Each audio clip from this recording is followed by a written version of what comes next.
Welcome to Live from Mars, your go-to pop music podcast. My name is Alex. I am your host. You may know me as Mars from TikTok, Instagram, this podcast, wherever you have found me, welcome. And today we are sitting down for another new episode where we are going to dive deep into the brain and the world of Sabrina Carpenter. No matter how daunting, scary, hysterical, and fun that sounds. In case you've been living under a pop music-sized rock this past weekend, Sabrina Carpenter released her 7th studio album called Man's Best Friend on Friday.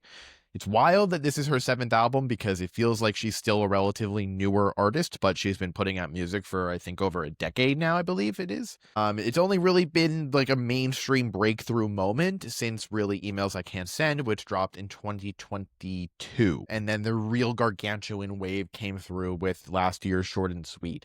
Now, Man's Best Friend is coming 1 year and 1 week after the release of Short and Sweet. Is it too soon? Are the albums similar? Are they too different from one another? There's a lot of people talking. There's mixed reviews to this album, so I want to dive deep into them, and I have a very special guest here to join me today, Nick Palmai. You may know him. He's been a consistent guest on the Live from Mars podcast over the last few months. He is my resident Sabrina Carpenter expert. He's been a huge fan of hers for years and years, really since like the start of her career. He's been there, and I couldn't think of anybody else I'd rather have to go through this new album with me. So we're going to dissect Man's Best Friend in excruciatingly painful detail, but in the best way because we all love it. But before we dive into every tiny little detail of Man's Best Friend, this is your sign. If you are not already subscribed to the Live from Mars podcast on your favorite podcast provider, Spotify, Apple Podcasts, wherever you're listening, please make sure you hit the follow and subscribe button. That is how we get the podcast to grow. That is how we get more exciting guests to come on here. So please make sure you're doing that. And in case you missed last week's episode, I started a Substack. Now, Substack is the new home for all of my content, any kind of exclusive content, exclusive reactions. If you are a free member of vinylbymars.substack.com, you will get the free every Friday newsletter that is called Now Spinning, where I break down the 3 best New Music Friday releases of the week, along with any music news you may have missed. Consider it your pop music friend group chat in an email. And then if you are a paid member for $5 a month, you get access to the following. You get an additional weekly newsletter called the Pop Pulse. That comes out on Tuesdays and will break down what's happening in the music industry, who's announced new music dropping, schedule as to what's coming out Friday and what's coming out in the next few weeks. You also get breaking news, any kind of big tour announcements, whatever it may be. That is Tuesday's newsletter. You also get early access to every single reaction that goes up on YouTube and on my short form pages. You get on Substack first. You also get unlimited access to every full-length, unedited album reaction. So when something goes up on YouTube, obviously I have to cut it down because there's copyright flags and everything. But on Substack, I can put up the full version. So that is where you're going to be able to find the full reaction to Man's Best Friend. It is already up there live. You also get access to my written full-length album reviews. So if you read reviews from Rolling Stone, Pitchfork, The Guardian, whatever it may be, I write my own of those. For every big pop music release that comes out, you will see a written review from me as well. So that is available for paid subscribers only. I'm also going to be starting to stream on Twitch, which I'm really excited for. And all of those recorded episodes will be live on the Substack as well. So again, for $5 a month, you get access to all of that. I am now doing content full time. This is my full-time job, and I need to be able to support my lifestyle and my living and being able to pay rent to be able to do this podcast and all my videos in this apartment. So if you are not already subscribed over on vinylbymars.substack.com, I'd really appreciate it if you did so. It means the absolute world to me, your support. And without any further ado, let's get Nick in here so we can dive into the world of Man's Best Friend. All right, Nick, welcome back to Live from Mars. Thrilled to have you here.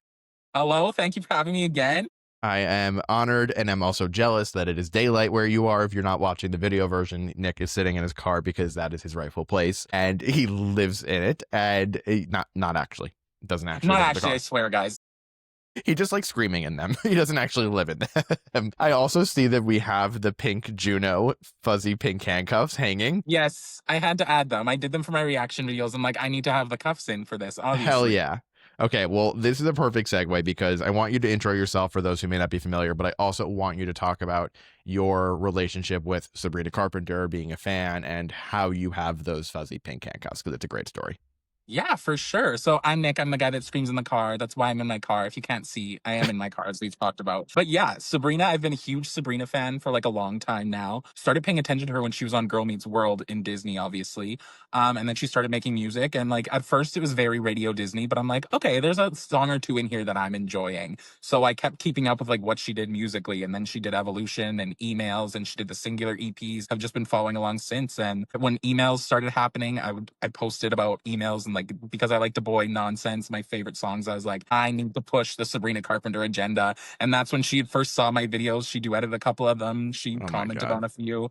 And then fast forward to Short and Sweet, she completely blows up, which has been my goal forever. I'm like, I need her to be shown to the masses, and that's exactly what happened. And Hmm. obviously, I continued to make videos about Sabrina Carpenter. She has seen them, and then we get to the Short and Sweet tour, and she arrested me, and it was Oh just my a crazy God. night. I will never forget opening up my TikTok and seeing that video and just Yeah, freaking out for you. I I was was like, I this is deserved. it was crazy. And I did take over for Team Sabrina the day of the concert, and they knew I was going to be there, and they had mentioned like, is he going to be in the pit? But they didn't tell me why they needed me in the pit, and then it happened, and I was like, oh my Shit. god, Like, dream come true. It literally. reminded me of, and this is super niche, but I'm really hoping someone who's listening knows this reference. When Britney Spears was on the Femme Fatale tour, this is like 2011, she Okay. would take someone from the crowd and put them on like a little pink car that drove throughout the stage and had a giant like stripper pole on it. And she would Yes. perform Lace and Leather, and she would handcuff someone from behind and give them a lap dance. And when I Yes. see these fuzzy pink handcuffs, that just like immediately is the vision that comes back to Yeah. me. It's so good. I always wanted to be that guy. I think my show was maybe Joe Jonas was actually there, but who knew that our paths Oh, would cross yeah. somehow years later. You're like, you remember the Britney show? Yay! I should have mentioned that to him. I don't know why I didn't. He Yeah. probably would have been like, "Why do you know that?" And I would have said, "Do you know what I do for a living? Yeah. And Like, you this is realize my who you job." are. Being a pop music encyclopedia version of a human being. Yeah. Yeah, that's my job. But yeah, I mean, I actually think I need you to put together, like, go through her early albums pre emails and pull out the songs that you saw potential in and were actually like worth going back to, because I don't think I've never listened to anything pre emails other than Skin and Exhale, because Exhale I randomly found on a Discover Weekly in like 2018, 2019 and loved it. Exhale was like that's her like song to like Hollywood Records, like the Disney days, like Give Me a Minute, because it was her final project with them. It was, oh, I love the Singular Acts. They're both great. So this is Sabrina's seventh album, Man's Best Friend. It's crazy because most people think of her as a new artist when some people think this is probably her second album. Some people think Yeah. third. Others know it's her seventh. I think I want to kick off our conversation. The album came out today. It's Friday when we're recording this. We've been listening nonstop. We've been texting back and forth about it. I know what your thoughts are for the most part, but I want everyone else to know, from the Sabrina resident expert here on Mars, what is your first impression takeaway of the album?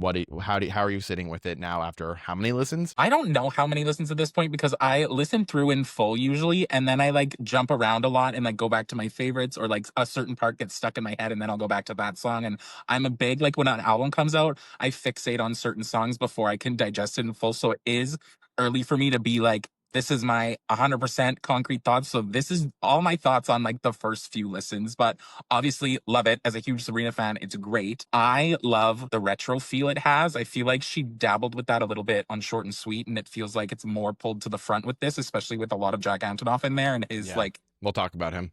yeah, and it gives very 80s there. You can, when you're listening to it, I feel like you can hear the inspiration she's pulling from in so many different songs. And it's cool as a music fan to be like, oh, that's very like, that's ABBA, or this is very 90s. Like there's one song on there that reminds me of like Vitamin C. And it was like that pulled like a memory out of my brain that I had no idea about.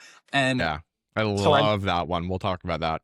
yeah, it feels very cohesive as a whole. Like I've seen a lot of discourse online, obviously, and people are saying like the haters per se, or like the people that are just immediately against it because it's Sabrina Carpenter.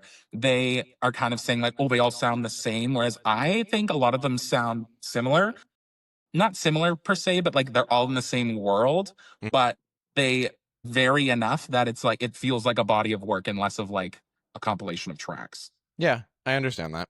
I don't know how to approach this. I'm torn. I am torn. Actually, I'm not torn. I know where I stand on this as of right now, being one day. I'm not torn. I don't know why I said I am. My Yeah, it's my only been one review day. of it is torn. I'm pulled in two very different directions on it.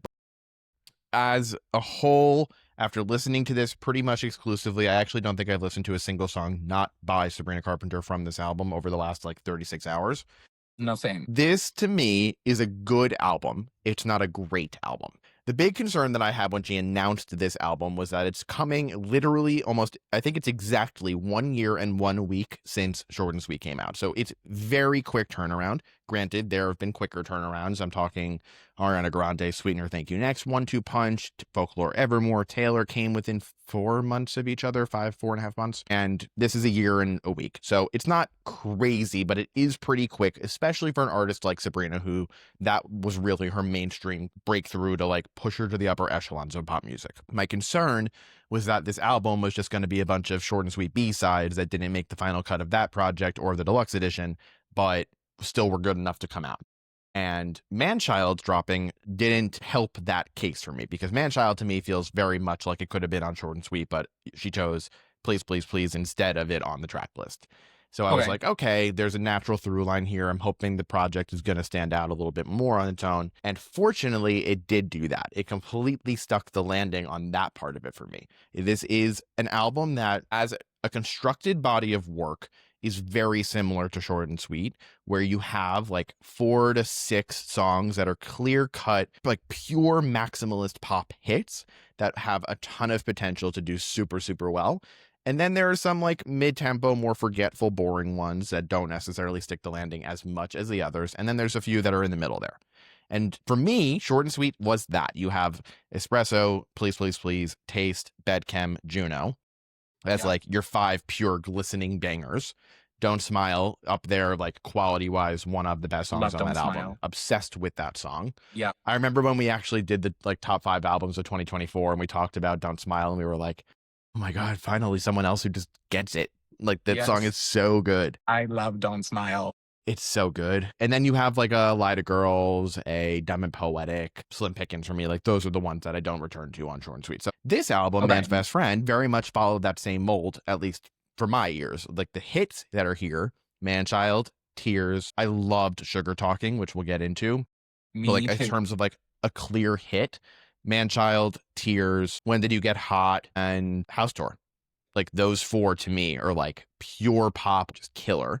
And then there were some that kind of blended for me, and like we're going to go track by track, so we'll talk about them. But from like my general first impression takeaway of the album is that for an album that was so much cast in Short and Sweet's shadow because of just the proximity of the releases and Manchild not really doing much to help that, it does stand out from Short and Sweet.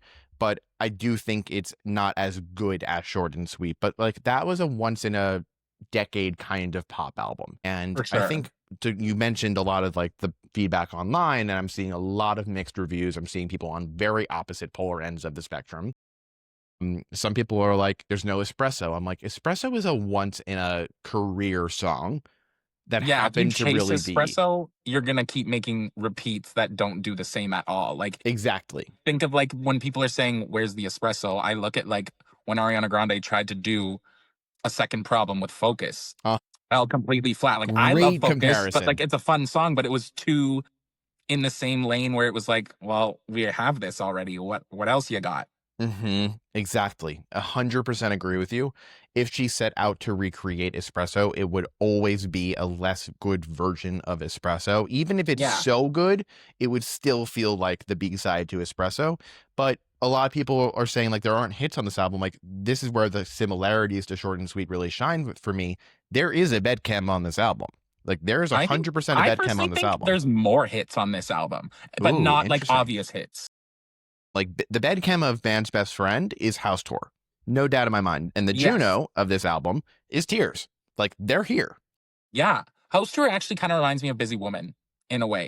It's from that same world. And that's kind of what I was thinking of when I said it seems like she pulled like the retro vibes from Short and Sweet that she kind of dabbled in. Like Busy Woman was one of those. When that was the bonus track when she was doing the chart competition, when that song came out, I was like, oh, I love this. Like this is like still short and sweet, but it feels just like a little bit more. And I wanted her to dive into that a little further. I also feel that this album and Short and Sweet was more of like a pop, straightforward pop album. This album doesn't have that same star shining quality to me, But the songs on here are still great songs, and I don't want people to just cast this album off because it's not as good as Short and Sweet. Like, it's hard to not compare the two, and I'm really trying to separate them. It's just, I understand why people do, but I'm challenging you, if you are one of those people, to try to see this as it stands on its own, not in the comparison of what came before it. Yeah, You know, for sure. what I noticed more than anything is that this is what Sabrina's star quality is as a songwriter. She has a perfect ear of injecting silly, witty comedy into pop music. Like, it doesn't always need to be so serious. And that's like a common thing that people said when I reviewed Katy Perry's like 143 album, that I was too harsh on it because it's just carefree, light pop music that doesn't need to have a million Easter eggs and details of someone's past relationship history that you need to know in order to enjoy the song to the most of its ability. This Yeah. album and Short and Sweet prove that you can have carefree, not heavy pop music that is hysterical and light and catchy, but it was good music. Like, the music on 143 was just awful. So that was just bad. Yeah, like, if we're But looking at it in that sense of, like, the criticism, that album to me is lifeless. Like, yeah, it it's feels like completely lifeless. very Whereas this, manufactured, like, "Here's songs we think are gonna work for you, take them and run with them." Whereas, right. like, at least with Sabrina, no, those aren't even a comparison at all. No one get me wrong. Katy Perry's, what is it, 143? And these completely no, she's way No. over there. Sabrina's over here. Stop. Yeah. I only mentioned it in the way of like carefree music. Yeah, like, people kind of looked at that album as, like, it's so, like hers is very relatable in the sense, whereas, like, Katy Perry's isn't. It's very generalized. It's, like, almost Completely. too generalized, where it's, like, it's not too relatable because it's not really relatable, in my It's like opinion, but devoid of it's all just human personality. It sounds like yeah, it's AI like did it. music you get stock library music. That's kinda what it Exactly. reminds me of. Well, the line I want to draw here is that the music, when Sabrina, like, that is her superpower, is able to create these really hooky melodies that work so well with her comedic stylings and throwing her sense of humor into it and knowing when to throw it in one line punch, when to weave it into like a full on verse moment and like act like she's Yeah. fully acting on go-go juice and stuff. Yeah, she But can weave it into the production so well. Like, she can skate across a beat, no problem. Like, if she wants to slip in a line, somehow it works, and it's like it shouldn't work because it's almost like you're speaking a sentence, but it just flows across the production so well that you're like, "What did she just do there?" Like, it catches you off guard, and, like, even listening for the first time, even in, like, when we do reaction videos, in some of mine, I'm, like, editing the video, and I'm looking back, I'm like, "I missed that lyric. That's hilarious," or, "This is so clever," and it just goes over your head until you digest it a lot more. a thing that I didn't notice is that with her having this skill of being this really funny songwriter, it works so much better on the straight pop songs rather than the more country leaning or mid tempo ones for me, because there are some funny one liners, but they just land better on a Tears on a House tour because the music is more flirty and playful than a more I kind serious of moment. disagree though, because I think on the Please. country leaning ones, like Go-Go Juice specifically, it shines even brighter in my opinion. And maybe it's because I come from a place where you're like indoctrinized with country music and I've rejected for so long. And then eventually you get into it. But I love when a pop girl does a little country moment because it's like country music that I would enjoy personally because I love the world of pop and less of the world of country music, I guess. Like, I like all genres, love me a little country, but when a pop girl does it or like someone does their own take on it, it seems more exciting to me because it's a pop girl. I think I'm just over, well, I think I'm just over the pop country moment that these pop stars are doing. It's just like run its course for me personally because, like you, I'm not a fan of country music. Yeah. And if I'm going to have to hear it, it is done in a way like Please, Please, Please or a Slim Pickens where it's digestible, at least for my ears. I'm just like Yeah. over it, but I'm curious to see where Sabrina will go from here musically, because this album felt like she was doubling down on the fact that her genre of choice is pop and pop country. And I'm curious if that is truly going to lay the foundation for the next few projects where she's going to continue to go down that route, or if it's like a 1-2 punch. Okay, now I've moved on from country and I'm going into somewhere else. I don't know if the country is here to Yeah. stay. I personally don't want it to, but that's just my own selfish opinion. Maybe not in the production wise, but throughout like her whole career, I guess, as a fan, when I listen to her music, she's always kind of had certain words she says. She has that little natural twang in her voice. And like she dabbled with that a little bit in emails I can send, like already over lonesome. Like there's a few that are like you can tell she's angling country, but there's a few other songs where you like hear the twang in her voice, and I feel like she's leaning into that, whereas it doesn't feel packaged as like I'm a pop girl trying country music. It just feels like this is me doing pop music, but I'm using the tool that I have to kind of like lean into it a little more. Just feels Intonation on certain natural. words, totally. Yeah, I love it. It's just Yeah, very her, and it's almost like not a signature specifically, but when you hear that, it's like that's Sabrina Carpenter. It's recognizable. right.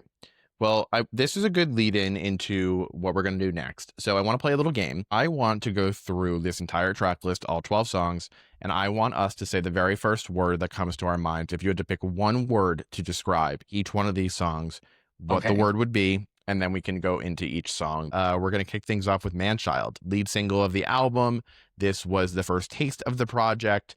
Now, what would your one word be? I don't know if this makes sense, but spunky came to my brain. It's very up and down, and then it kind of just like explodes in certain parts, and it's very fast paced. So I want to say spunky. Yeah. I was going to be harsher. I was going to say repetitive, but I want to not be mean on the first go. I'm going to say galloping. Ooh, okay. Yeah, It sonically trotting. feels like you are riding a horse in the best way. It does. Yeah, we kind of introed this song a little bit before, how this song being the lead served as a bridge moment between Short and Sweet and Man's Best Friend. I still see this mentally in my head as the B-side to Please Please Please, because I just think if you're going to do the pop country thing, like Please Please Please has so far been the best version of that for me. And I almost wish that there was another song that served as the lead single, but I guess this is a good question while we're on it. Like, was there a song listening to this that you think could have replaced Manchild? Could have replaced. I feel like Manchild does fit well as a single. Just the little oh boy at the beginning. That it's like we're jumping into the album. Let's go. Agreed. Tears was a good song to launch the album with. Absolutely perfect. Mm-hmm. But no, I love Goodbye, but that I might just think that should have been the lead single because I love it so much. Yeah. Yeah. I think I agree that Manchild was the right choice here, because I think the only other song that's jumping out at me has been Tears, which, Yeah, like, that kicking things off right now is the perfect choice. And I think it almost lands absolutely. better now with the context of the rest of the album than had Mhm. it stood on its own. Yeah. Um, It probably would have caused a lot more chatter just because of the like right. With double the album entendre she artwork too. used. Yeah, like people would have been like, "Oh, big sexual song. She's so crazy and out there," but like, listen to it. It's a joke. Come on. It's so funny. It's so funny. Yeah, Manchild, I've warmed up to it. It's still not my favorite thing she's ever done, but it definitely set the tone well. And it's hysterical. Like, the video is hysterical. The songwriting is clever. Yes. I'm very And it content with honestly it. all happened so fast. Like I remember when Manchild came out, everyone was kind of like, "What's this for? Like, is it for the festival run? Is she just doing like an extra single to like prolong the era?" That's what I And then all thought. of a sudden, new album next day. We're like, "Oh, holy shit!" Yeah. No one saw that one really coming. No, Here's, I need to think about this for a second. I can go. Unhinged. Unhinged. Oh, yes, I like that. I was gonna pick cheeky, but that seems too simple. No, I think it is. It is It's cheeky. super cheeky. Yeah, I think cheeky's a good one. This to me is the clearest song to be the second single. It's so raunchy, it's flirty, it's dirty. I love like the 70s Yes. disco flair thrown in there. The double And just if you put wordplay. yourself in the position of whoever the hell this song's about, if he's like, you say you're the ex and you press play and you're like, "Oh, she's complimenting me, of course." And then it's like, no, when you're not a dumbass, actually. Yeah. But That's what that's gets the me best going. part is the writing Yeah. on this, which like it should be the best part of a song, especially Sabrina Carpenter's song, Yes. is the writing. Like what's the intro there? I get wet at the thought of you, and you're like, Yeah, like what that's did the you first thing just we hear, and say? you're like, whoa. But then it's the follow-up, and then she clarifies. Yeah, it's like, Being where a is she gonna go with responsible this? guy. Like, I am so turned on by you just being a normal, sane, responsible human being who can not forget your phone and just be a normal, responsible man. That is Exactly. so good. So good. No. The video Unreal. First off, is I have everything. never seen the Rocky Horror Picture Show. I need to admit this. I Me have neither. never seen No. it. Have you seen it? No. Okay. The amount of comments that I got on my reaction to that video, people saying, it's the Rocky Horror Picture Show, duh. Like, okay, mazel tov. Like, Music, not movies. listen, I understand that she's blatantly taking and referencing it. I love that. It's more of like an Easter egg if you know thing. And I thoroughly enjoyed it without having that knowledge. You Yeah, know, absolutely. maybe one day I'll watch it during Halloween season. Maybe I'll react to it. But like, And I love the end of the video when the guy comes back. He's like, "What are we doing?" And she's like, "Oh, so you're supposed to good. die." She's like giving a nod to like everyone making the joke about a man's always going to die in a Sabrina Carpenter video. And Yeah. she's like, I just love that it's almost like breaking the fourth wall, but she's not. Right. Well, I You love, know? and like so many people don't realize this because I feel like music videos aren't as big as they should be and were, but Mhm. every music video she has released since Espresso is interconnected, where the end Yes. of one video leads into the next one. So Espresso leads into Please, Please, Please when she's arrested, and then Please, Please, Please is her in jail and breaking out and getting out of jail. Taste leads into the Please, Please, Please remix with Dolly Parton. And Yes. then that leads into Manchild, which brings us to Yeah. Tears. I love that. Like having that Sabrina Carpenter cinematic universe moment. Yeah, it's everything. She always teases the songs at the end. She did it then. She did it during emails, like with was it Fast Times going into Nonsense, or it was either Skinny Dipping going into Fast Times. I think those connected, and I just May love I them. add, Fast Times, arguably top 3 Sabrina Carpenter song of all time. And for Incredible whatever song. reason, The video too. Are you kidding me? Like that should have been her first espresso. Actually, I made there's a whole espressos in video the about past that. too, but When people are like, this should have been this person's espresso, Fast Times should have been Sabrina Carpenter's espresso. yeah, Fast Times was everything. I loved Fast Times. So good. My Man on Willpower. That one I didn't get to dive into as much as the others because for some reason I didn't go back to it. But then later today I did a couple times, and it is like I'm not a slow builder specifically, but it kind of explodes towards the end. So I need a word that goes well with that, I think. Explosive?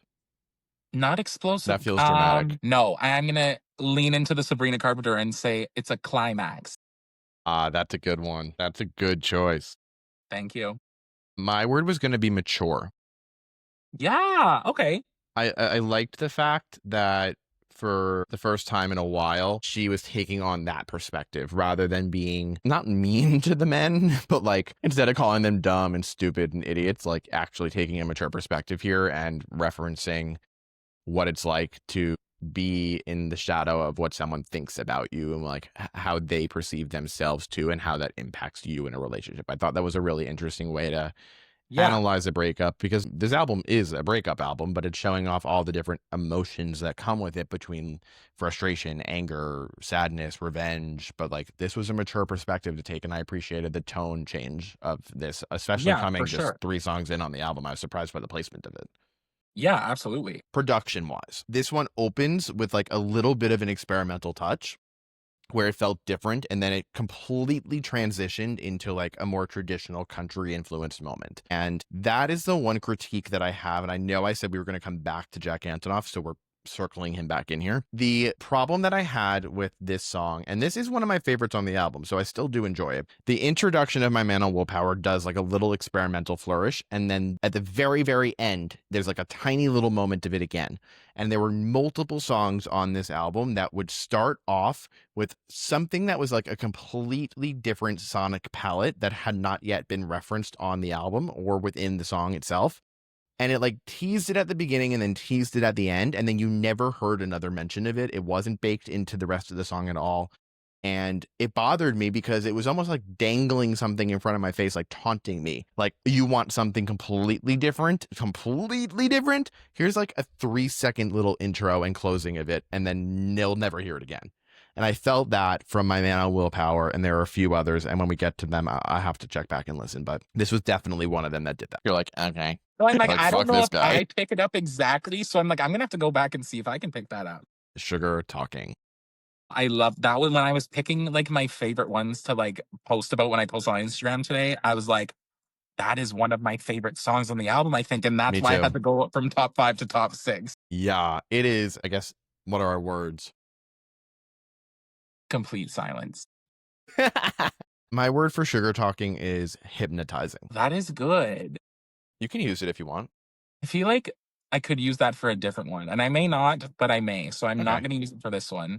Hold on to that. I want to say, I'll play off hypnotizing and say spiral because it does feel like she's playing with the thoughts in her head of like, you know what? You don't have to do all that. Just come on over, actually. I don't care. Like, Yeah. that's all I want you for right now. I'm spiraling a little. Yeah. Yeah. Because Totally. typically she's like, treat me well, be nice to me, and I'll give you what you want. And this one, she's like, fuck it. I want what Yeah. I want right Screw now. that. Yeah. I loved the production on this one Hmm. because, like, the production on its own, I would listen to the instrumental of this and be completely content without any vocal work.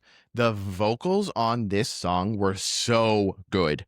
Like, So, completely front and center. Her voice was right up in there. And yes. the melody of put your love in where your mouth is, like Yeah.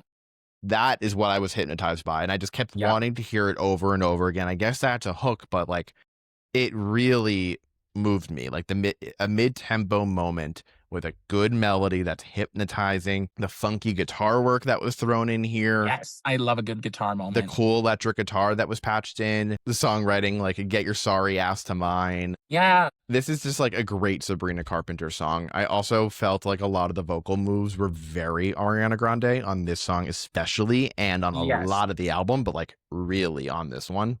Yep. You Um, can tell she like I don't know if she specifically pulled inspiration, but like she has a certain tone to her voice. Even when she does the little moments where she's almost speaking, those reminded me a lot of Ariana's like ad libs that she does when right. she's singing throughout her songs. It kind of brought me back to that, like Dangerous Woman, Son of Sweetener era. It's like the little tiny riffs that she'll do are very Ariana. I mean, there's a song fully on here, and we'll get to it. Could have been on Positions / is very much playing into an unreleased Ariana song, which I want to talk about when we get to it. Oh, I know what you're gonna. Yeah, I Yeah, know what. yeah. Yeah, Okay, we'll hold on to that a little secret till now, unless you're listening and you're like, so obvious. What are you doing? I didn't think of that until you said an unreleased Ariana song. I'm like, oh, I get that. Yep. Yeah. But yeah, Sugar Talking is definitely what I'm going to come back for. I liked that it was a little bit of a darker tone, hitting the line of like, that's a real big word for a real small mind.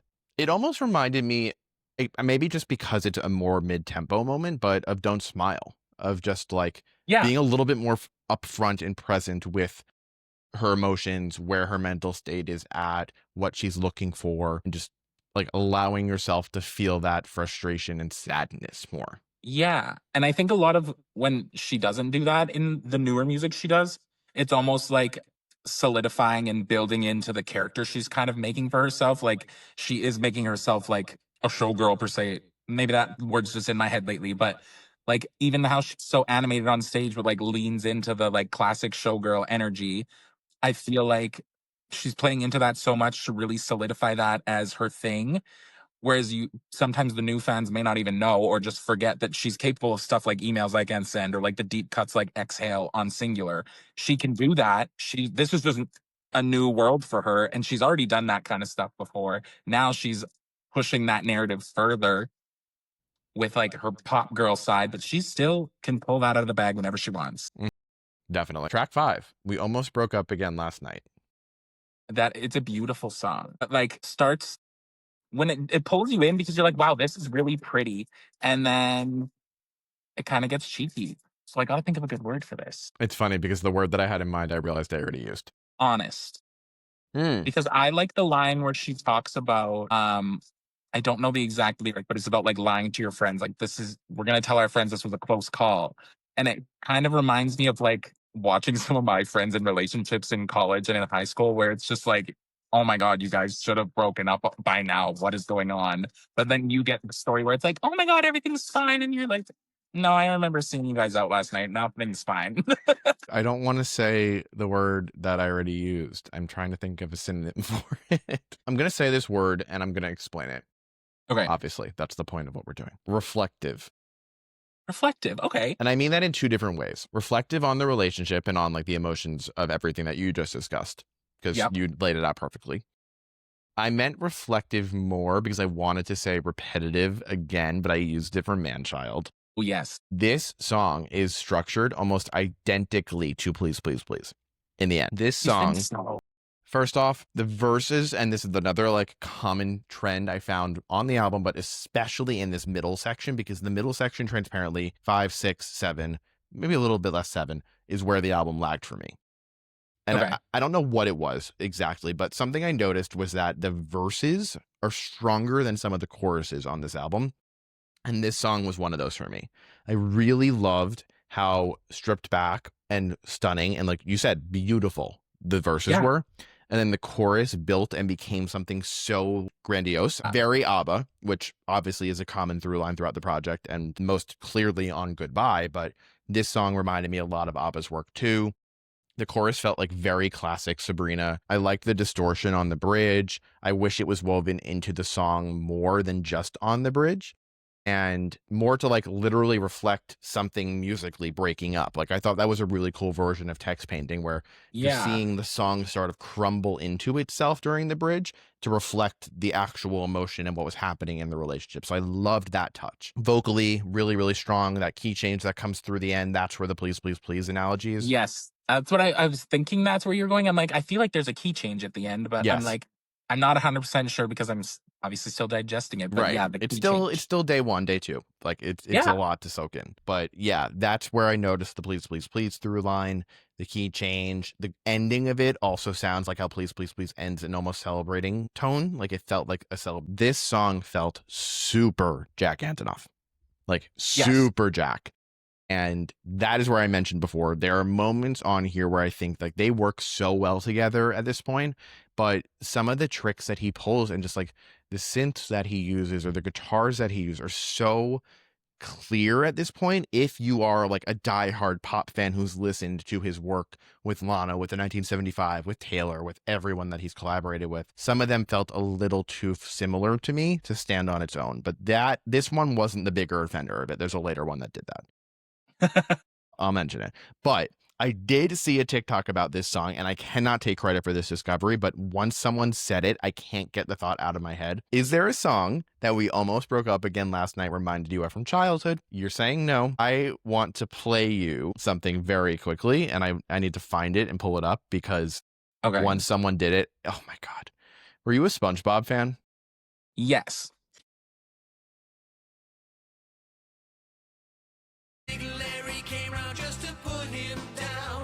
Yeah, I do hear it. Is this song? I didn't expect it to be SpongeBob. I thought it was going to be like a distinct theme song or something. His pants. Maybe she pulled from that. She's like, you know what? This is a hit. Oh my God. Like, I felt so seen when I saw someone make this comparison on TikTok. I'm like, this is why I'm so grateful for the internet, because we have people who can pull those two things together. Because yes, listening to We Almost Broke Up Again last night will remind you of SpongeBob ripping his pants. Like, come on. It was so You're good. only going to get that from the internet. And it's one of those moments where you're like, I'm pissed that I didn't think of that myself. I wish I thought of that. My brain is supposed to work that way. Why didn't it? Yeah. So good. I gotta have all this stored in there for something. Right. Oh boy. Okay. Nobody's Son, track 6. I love this song so much. Ethereal. It just feels like you're I'm like that. This song sounds like what levitating to me feels like, probably. I don't know. But I'm just obsessed with the production, and her voice sounds so good. I just love that song. I'm so sorry. I think this was my least favorite. A terrible opinion. I'm just kidding. I think this was my least favorite.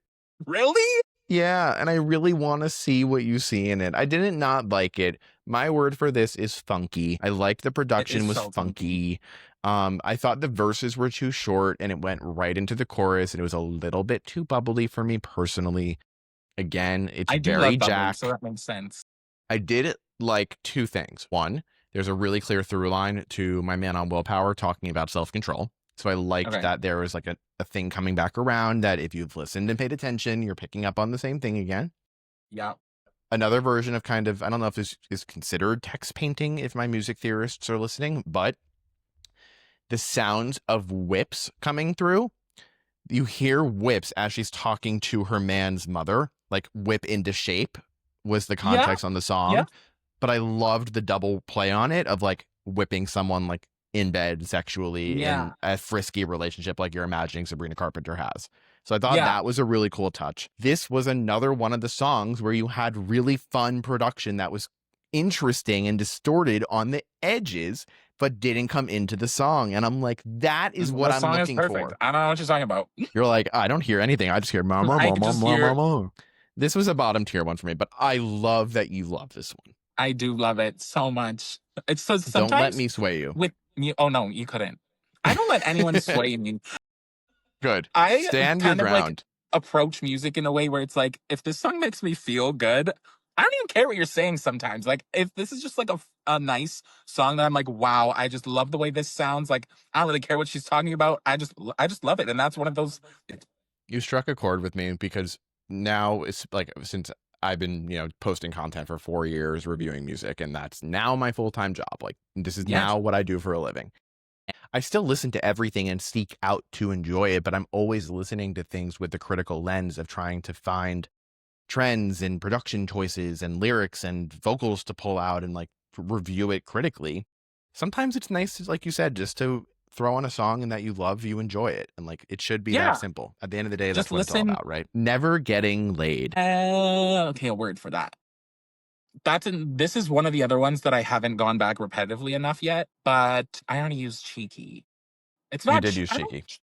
it is cheeky, but not in the sense of the way I'm thinking of cheeky, where it kind of is just like, this one's just pretty straightforward. She just wishes bad things on you. It's actually funny that you said straightforward because in the notes that I have up from when I listened to the first time, I literally wrote straightforward, no bullshit, no beating around the bush with Sabrina. Yeah. Blunt. That It's was very going to be blunt. my word. Okay, I'll Well, use my second word. maybe we have to start saying them at the same time. Yeah, but then maybe. I mean, I think this is a great word for it. Bee Gees. This song is Bee Gees Okay. written all over it. And I Yes. love when she does a disco moment. When I was listening yesterday and today, this was one of the ones where I said it lagged in the middle for me. And then when I was just on the subway coming back to my apartment, this song was the last one I listened to when I was about to get off the train.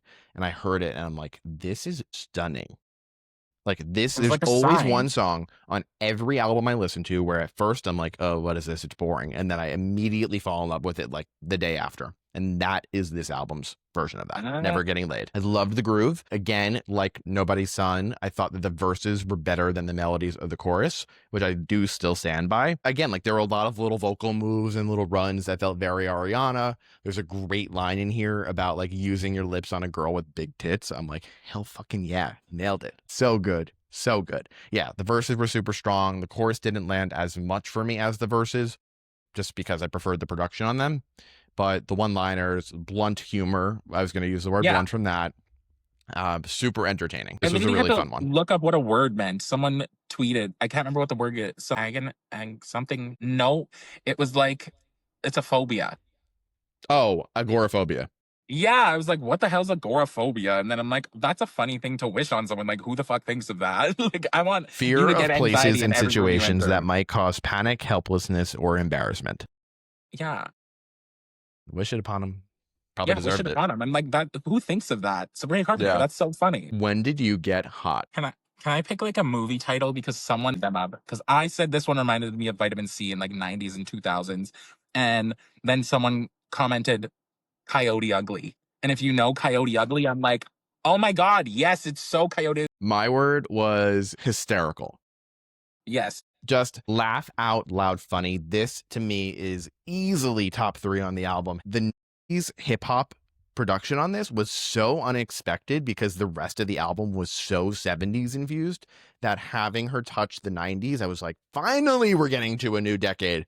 I Yes. loved it. I thought, and it was like something very fresh from Sabrina Carpenter, I felt. Exactly. Like, I felt like as a longtime fan listening to all of her work throughout the years, I was like, this feels like something I haven't gotten from her yet. That's just so cool. It was Exactly, fun to Nick. listen to as a fan. That is what I'm talking about because especially on this album with a lot of people's critique being it's more of the same or the songs are forgetful or boring, I can understand where people are coming from, but there is nothing forgetful or boring about this song. No. And I've said this to you about Torture Poets when we dove into it. I've said this to you probably 10 times, like, and just in general, that at this point in my life, in my music career as a listener and a fan and as a reviewer, what I'm looking for from my favorite artists is them trying different things. And if it lands, great. If it doesn't, just as good. Like, at least you took the risk and tried something different. Yeah. This song is different and it's exciting and it's fun, but it keeps like the natural ability of her to make these songs and these lyrics just so funny, but it's taking it to a different production zone. And I loved that she took this risk. This is the song that sounds just like Ariana Grande's Fantasize. Hey, yeah, when you said the unreleased, I'm like, okay, I know which song he's talking about. It's Mm-hmm. Fantasize, and it's this one. Yes. Yeah. And when you said, I was like, oh my God, it does dive into that world a little bit. And I love Right. that it's kind of like a standalone in the album. I'm hoping that's her tester song. And she's like, let's see how this is received mixed in with this. And then Right. maybe I want to try that more, you know? Yeah, the fun lore. So, in case you're not familiar with what Fantasize is, because there's definitely a chance someone's not, this is an unreleased Ariana song that she originally made as part of an unreleased Seth MacFarlane TV show back in like 2021, I think. The song was supposed to emulate the style of 90s hip hop R&B girl groups to create like this fake version of it for the show. And the show never actually ended up happening. The song leaked on TikTok, went so incredibly viral You that still it hear then it in led, stores.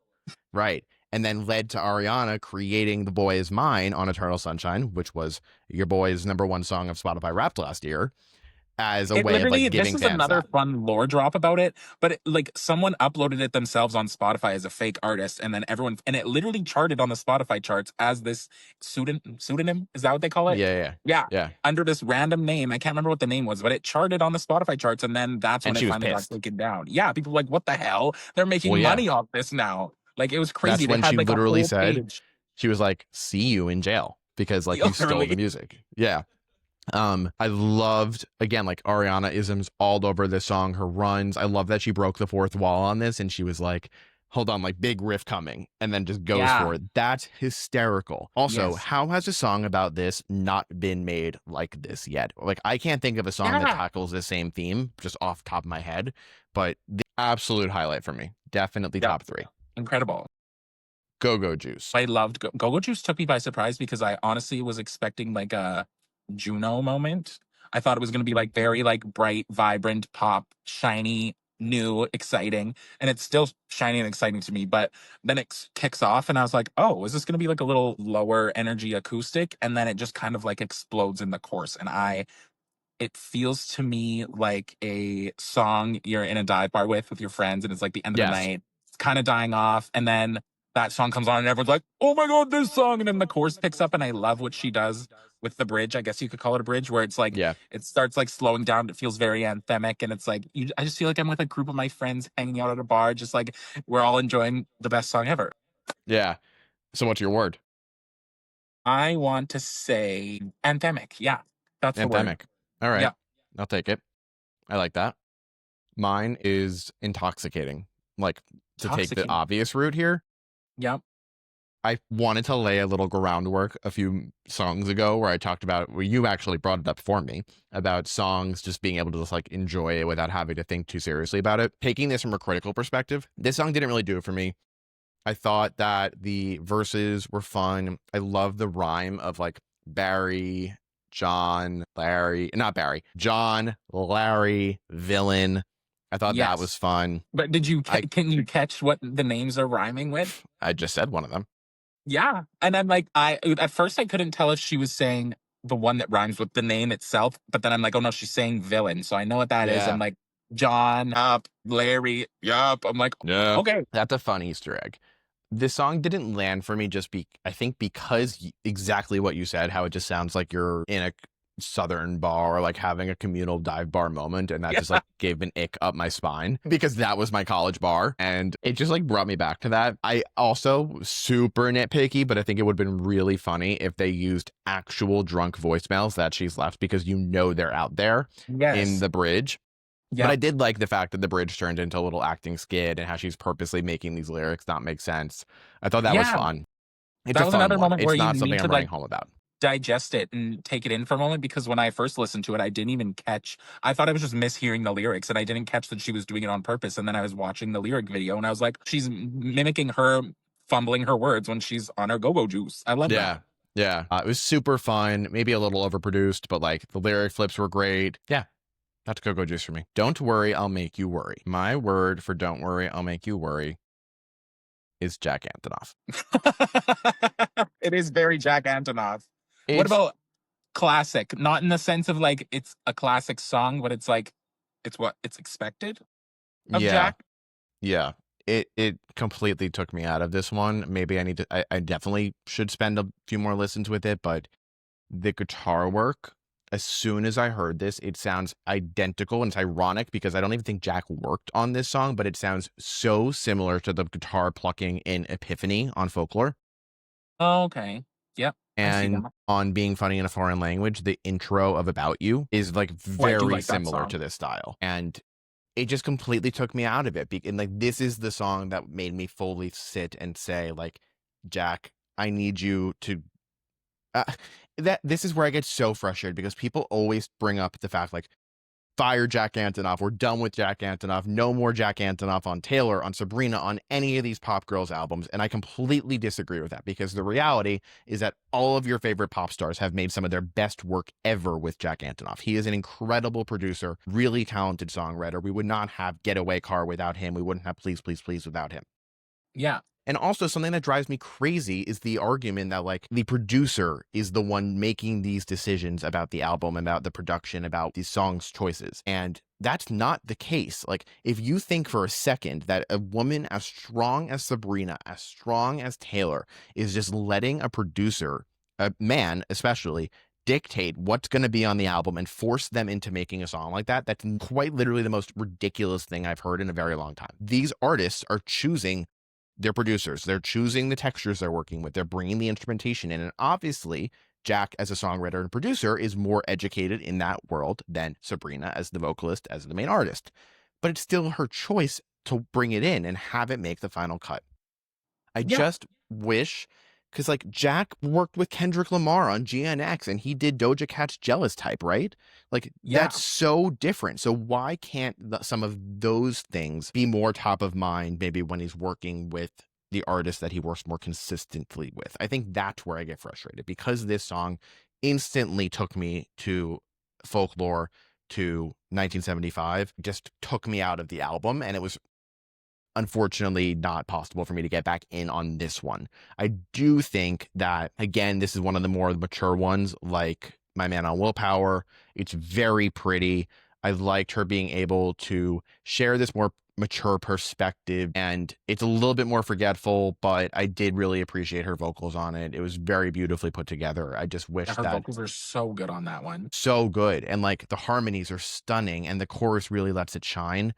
It just is ultimately a more forgetful one for me with like Nobody's Son. And that's just my own interpretation of it. But Yeah. And yeah, I I don't think know with if the that Jack helped you. Antonoff thing, I've noticed with him when he works on like standalone singles like Jealous Type, etc., that's he shines a little more in the background. Whereas like when he's working on a full project with artists, leans more into like his signature sounds where it's like, and obviously we don't know if it's his choice, we don't know if it's the artist's choice, but it seems to me like he's very much pushing like, I want you to know when you're listening to a Jack Antonoff song. And I feel like when he works on an album, that happens a lot where it's like you hear the certain things he uses frequently where it's like, yep, Jack Antonoff touched this, Jack Antonoff touched this. And it's almost too noticeable at this point. You can see how well he complements like a bigger produced song with his little tweaks and touches. House tour.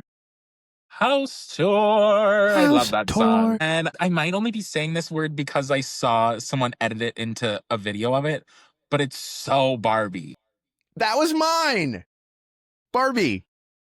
Barbie Dream House. That's what I wanted to Yes, I say. I have saw it written. someone edit that song into the dance scene. I'm like, oh my God, yes, it's perfect for Yep. that. It's hilarious. It's a little more controversial than what you'd see in Barbie, I guess, but it's You think? hilarious. I think it's so good. And I love that she's like, I'm not making any puns or anything, guys. Like, this is just what I, Yep. and it's like, no, girl, you are.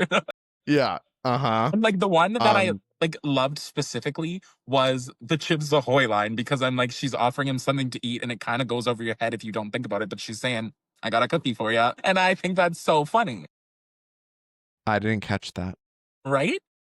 I just thought it was a It's like, random why brand. Chips Ahoy? Like, just like that's the only snack she would have in her house. And I'm like, oh my God, hello. On a Rated R album, my brain went PG-13 for that one. Yeah. My word for house tour, since you said Barbie, is jazzercise.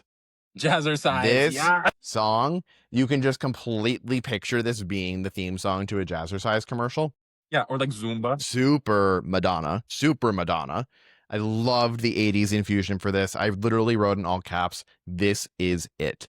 Barbie sexified Dreamhouse soundtrack, super visual lyrics, fun, flirty, quick liners, hooky as Yeah. hell. This song feels like the bedchem of Man's Best Friend for Okay. just I like don't relate them sonically, I guess, but like as a whole, I see that. Yeah. they're both Mhm. playing into like an 80s somewhat. I mean, this is a little bit disco, but just like 80s synth pop. I meant Yeah. more in the lyrical content, in the hysterical nature of it, the clever one-liners, the back door. Yes. How she's like, but never in the back. I'll never let you in the back door. Like, so Yeah. good. So funny. You can totally And she picture delivers how it in this a way song. that she delivers it very speedy. So it feels Yeah. in a way where she's just like, I'm gonna do all these things. You can do whatever you, but not that, sorry, gotta go. And then just like carries on. Yep. Like, don't You think can too much. Go. totally. I almost wonder if they made this song with the knowledge of the like if they had the short and sweet tour set in mind when creating this, because you can Yeah. completely see how this is going to fit into the live show. Yeah, absolutely. And I'm so interested now that you brought that up. I'm interested to see what she does with the extension of the tour because it's the short and sweeter tour. I'm like, are we Right. going to get like a whole revamp moment where she's like, this wasn't the plan in the beginning, but now I have a whole new album, so it's actually going to be a little bit of a different tour? Or is she going to do short and sweet still and just sprinkle a little Man's Best Friend in there? But I feel like at this point, she could It's make going to it be a longer. blend. Yeah. Yeah. Or like completely flip it as it's like sweetener, thank you, next energy, you know? Right. Exactly. That's what I was envisioning. But it's different because it's like an extension of a previous tour. So I don't really know what she's going to do, but I'm excited to see. The Weeknd has done it with the After Hours Till Dawn tour because he had After Hours and Dawn FM on that tour, and it's still going on 3 years later, and it's extending, I think, into next year Yeah. now. But he brought Hurry Up Tomorrow into it, and it changed the set list completely, and he had like a Yeah. different stage design, different lighting, everything. So there were definitely like there are things that stayed consistent throughout all the iterations of the set list, but just continue adding on and making it a bigger and better show. I'm Yeah. not worried. I'm excited actually to see how she's going to do it. I need to get tickets. I got tickets when they first dropped, and I was like, this was so lucky that she dropped a new album, and I already have a ticket secured. Yeah, well, Olivia Dean is opening for her here, and that is a show I cannot Oh my miss. God, I hope she's opening for her in Toronto. I don't remember who the openers are. But yeah, House Tour, this is completing my top 3 trifecta. It's Tears, When Did You Get Hot, House Tour, Great and then choices. Sugar Talking. And it's right there. Yes. Closure, the last one, Goodbye. Goodbye for me is better than House Tour. I compare the two because sonically they remind me of each other, but I love I'm Goodbye so much. I know I love the cleverness and the cheekiness of House Tour, but I've been going back to Goodbye more than House Tour so far, so I think I have to put that above it. But Goodbye, my word has to be ABBA, and I know that's such a simple, easy pull, but like it just reminds me of ABBA so much, Yep, and that was I going to love be it. mine as well. And we're gonna double up because like We're gonna this double is up. so ABBA.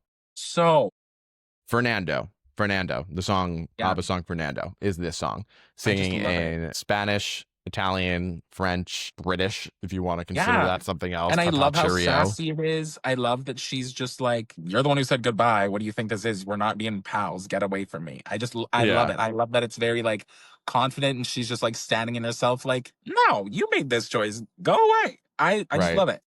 Forgive my French, but fuck you, Tata. That's my favorite line. I love it. So I love good. it. Yeah, I said this one is super good. It isn't as instantly hooky as Tears or House Tour, but I love the delivery and her harmonies are always so good. It also works as a closer. Like, obviously, it's super on Yeah. the nose. And like thinking about the Goodbye. track list for this, it didn't need to be the last song. Like, you could have a song called Goodbye. Ariana Grande had Bye as the second song on Eternal Sunshine. You know, like it doesn't need to be the last one, but it worked as a closer for this, especially thematically. Absolutely. No, I don't Yeah. think so. So I guess to wrap us up, we're talking numbers. We're talking first week debut. We know this is going to be massive. We know that this is going to be the biggest female, definitely debut of the year, at least to date, until Taylor comes and destroys everything in the best way. Where are we thinking this is going to land? I saw early projections had it placed around 300,000, now updated to 350K. Okay, yeah. Where are you thinking? I saw them updated to 350 to minimum. Now reaching 400. I just saw that on Hits Daily Double, I think, later this evening. But like, I was looking at, like, I don't know if anyone knows what Stats FM is, but it's just this app that you can like regularly track your Spotify listening. And they have this little feature where they show every 24 hours they refresh and it shows you like pre numbers. And her numbers are crazy. And Yeah. looking at the charts compared to Short and Sweet, I think it went like number one the first day in like 18 countries. And this Man's Best Friend is at 51. Wow. I mean, it doesn't surprise me. Like, we all knew Yeah. this was going to be a much bigger first week than Short and Sweet. Where I'm looking more is not first week sales, but I'm thinking longevity wise, how this album will last, how 6 months from now, what this will feel like compared to 6 months after Short and Sweet. I personally feel like Short and Sweet has a lot more longevity than this album because there are just so many clear hits off of Short and Sweet, which we've seen at least 4 of them, if not more. This album feels like there are clear pop hits, but I don't know if they're smash like singles. Like, I I think think House she Tour is has. an amazing song, but will that be a successful single? This is something I thought about earlier when you were talking, but I forgot to bring it up when we had a moment. But I think like it doesn't have the straightforward classic hits that you can pick out of Short and Sweet immediately. I think it has the wild card hits. It's a little odd. It's a little different. It's not as like polished and clean as the ones you find on Short and Sweet. So I feel like surprise hits could come out of this album. Like House Tour, obviously an incredible song, so fun off the jump, but it's not something you would expect to hear on radio immediately. Does that make sense? Whereas like something like I'm Man Child, that nervous. sounds like it's structured for radio. But like I think because of her humor and like the lore that she has around her, everyone loves her so much. She has a good opportunity to have the wild card hit where it's not a hit just because she's Sabrina Carpenter, but it could lead to it getting pushed on radio because she's Sabrina Carpenter. And then once it hits the right ears, people are like, "Oh, this is kind of fun." Yeah, we'll have to wait and see. I don't We'll know. have to see. It's going to be an interesting few weeks, especially as we gear up for Taylor to come and her song with Taylor. Yeah, I'm so excited for that. I have no idea what that sounds like. And it's that introduces her. I don't know if she's worked with them before. Max Martin and Shellback. Like, girl, get in with them Yeah. too. Hello. Like, I'm Mm-hmm. excited to hear her on a Max Martin song. Oh, yeah. I didn't even think about that. That's going to be great. Awesome. Well, thank you, Nick, for coming. I appreciate you sitting in your car for this time. It's now dark Of out, so I course. want to get you indoors. Thank you for If you having want to me. plug yourself, yeah, Yeah, go you can for find it. me on TikTok. I'm the guy that screams. Nick Palmai one on there. Nick Palmai on Instagram. Just look up the loud guy that screams in his car. You'll see me. Loud guy that screams in the car. I love it. Well, thank you again for coming. For all of you listening, thank you for tuning in. I appreciate your love and support always. If you are interested in seeing more content just like this, make sure you are subscribed and following the podcast on your favorite podcast provider. If you are also not already subscribed over on Substack, come join the fun on Substack. That is where everything is going. You can find this and plenty more there. Hope you guys enjoyed, and we'll see you all next time for another new episode of Live from Mars. See you Bye. guys.